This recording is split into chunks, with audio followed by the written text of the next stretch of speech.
नमस्कार।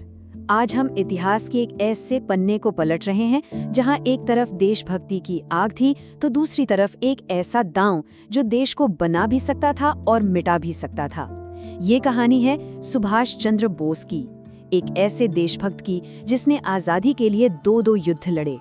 जरा सोचिए, साल था 1943, अप्रैल का महीना। हिंद महासागर में ऊंची ऊंची लहरें उठ रही हैं और उन तूफानी लहरों के बीच एक शख्स अपनी जान हथेली पर रखकर एक जर्मन पनडुब्बी से जापानी पनडुब्बी में छलांग लगाता है। ये कोई मामूली सफर नहीं था, ये सुभाष चंद्र बोस का वो दांव था जो भारत की तकदीर लिखने वाला था। तो चलिए इसी कहानी की गहराई में उतरते हैं। देखिए, जब पूरी दुनिया दूसरे विश्व युद्ध में जल रही थी, तब भारत के अंदर भी एक और जंग छिड़ी हुई थी। ये जंग हथियारों की नहीं बल्कि विचारधाराओं की थी। ये लड़ाई थी गांधी की अहिंसा और बोस की क्रांति के बीच। एक तरफ थे महात्मा गांधी, जिनका मानना था कि आजादी सच्चाई और अहिंसा के रास्ते पर चलकर ही मिलेगी, भले ही वक्त कितना भी लग जाए। उनके लिए ब्रिटेन की मुश्किल में उन पर हमला करना नैतिकता के खिलाफ था। और दूसरी तरफ थे सुभाष चंद्र बोस, जो मानते थे कि आजादी मांगी नहीं जाती, छीनी जाती है। उनके लिए एक ही मंत्र था, दुश्मन का दुश्मन अपना दोस्त होता है। और ब्रिटेन की ये मुश्किल ही भारत के लिए आजादी का सबसे बड़ा मौका थी। अब अपने इस क्रांतिकारी सपने को सच करने के लिए बोस को ताकतवर दोस्त चाहिए थे। और वो दोस्त कौन हो सकते थे? जाहिर है, ब्रिटेन के दुश्मन।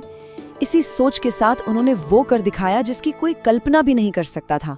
वो कलकत्ता में अंग्रेजों की कड़ी निगरानी को चकमा देकर सीधे जा पहुंचे नाजी जर्मनी के दिल में, एडोल्फ हिटलर के पास।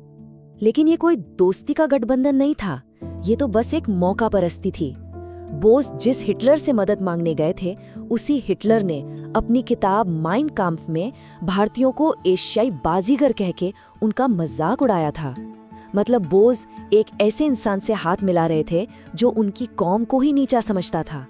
ये कोई दोस्ती नहीं, ये एक बहुत ही खतरनाक सौदा था। देखिए, ये रिश्ता पूरी तरह लेन देन का था। बोस को क्या चाहिए था? एक सेना, और हिटलर को ब्रिटेन के खिलाफ एक प्रोपेगेंडा का हथियार। बोस को भारतीय युद्ध बंदियों से अपनी आजाद हिंद फौज बनाने की इजाजत मिली, तो वहीं हिटलर ने बोस का इस्तेमाल दुनिया को ये दिखाने के लिए किया कि देखो, ब्रिटिश साम्राज्य अब बिखर रहा है। ये बस एक पॉलिटिकल डील थी जिसमें भावनाओं की कोई जगह नहीं थी। अब देखिए, एक तरफ बोस दुनिया के सबसे क्रूर तानाशाहों से हाथ मिला रहे थे, तो वहीं दूसरी तरफ उनके दिल में भारत के सबसे बड़े संत महात्मा गांधी के लिए बेशुमार इज्जत थी। और यही उनके चरित्र का सबसे बड़ा विरोधाभास है। आपको जानकर हैरानी होगी कि जिस शख्स ने गांधी जी के अहिंसक तरीकों को सबसे ज्यादा चुनौती दी, वही पहला इंसान था जिसने उन्हें राष्ट्रपिता कहकर पुकारा। ये बोस का अपना तरीका था ये कहने का कि भले ही हमारे रास्ते अलग हैं, मंजिल तो एक ही है, भारत माँ की आजादी। और गांधी जी ने भी इस सम्मान का जवाब सम्मान से दिया। वो बोस के तरीकों से बिल्कुल सहमत नहीं थे, लेकिन वो उनकी देशभक्ति की आग को पहचानते थे। उन्होंने बोस को देशभक्तों का राजकुमार कहा, ये मानकर कि भले ही उनका बेटा रास्ता भटक गया हो, पर उसका दिल और उसकी नीयत बिल्कुल साफ है। लेकिन बोस सिर्फ बातों के नहीं, एक्शन के इंसान थे। जर्मनी से जापान तक वो खतरनाक समुद्री सफर करने के बाद वो दक्षिण पूर्व एशिया पहुंचे। यहाँ उनका सशस्त्र क्रांति का सपना आखिरकार सच होने वाला था। यहीं उन्होंने भारतीय राष्ट्रीय सेना यानी आजाद हिंद फौज की कमान संभाली। इनका प्लान बहुत ही साहसी था। पहला कदम अंडमान और निकोबार द्वीपों को आजाद कराना, दूसरा बर्मा के घने जंगलों से होते हुए भारत में घुसना, तीसरा इम्फाल और कोहिमा पर कब्जा करके अंग्रेजों की कमर तोड़ देना, और फिर वहां से सीधा नारा देना, दिल्ली चलो। और एक पल के लिए ऐसा लगा जैसे ये नामुमकिन सपना सच हो रहा है। अप्रैल 1944 में मणिपुर के मोइरांग में आजाद हिंद फौज ने भारत की जमीन पर पहली बार तिरंगा फहराया। 200 साल की गुलामी के बाद ये आजाद भारत का पहला जमीनी टुकड़ा था, उम्मीद की एक ऐसी किरण जिसने पूरे देश को रोशन कर दिया था। लेकिन किस्मत को कुछ और ही मंजूर था। आजाद हिंद फौज का भविष्य जापान के भविष्य से जुड़ा था। जैसे ही प्रशांत महासागर में जापान की हार शुरू हुई, आईएनए का सपना भी टूटने लगा। मॉनसून वक्त से पहले आ गया, जंगलों में दलदल बन गया, जापान से मिलने वाली हवाई मदद बंद हो गई और रसद की लाइनें कट गईं। हालात इतने खराब हो गए कि बहादुर सैनिकों को घास और जंगली फूल खाकर जिंदा रहना पड़ा। दिल्ली चलो का सपना इम्फाल की कीचड़ में कहीं दफन हो गया। दूसरा विश्व युद्ध तो खत्म हो गया, लेकिन सुभाष चंद्र बोस की कहानी एक ऐसे गहरे रहस्य में उलझ कर रह गई जो आज भी हिंदुस्तान के दिल को कुरेदता है। एक ऐसा सवाल जो इतिहास की किताबों से निकलकर आज भी हमारे बीच जिंदा है। जैसे ही जापान ने सरेंडर किया और दुनिया ने चैन की सांस ली, पूरे भारत में एक सवाल गूंजने लगा, नेताजी कहाँ हैं? उनका क्या हुआ?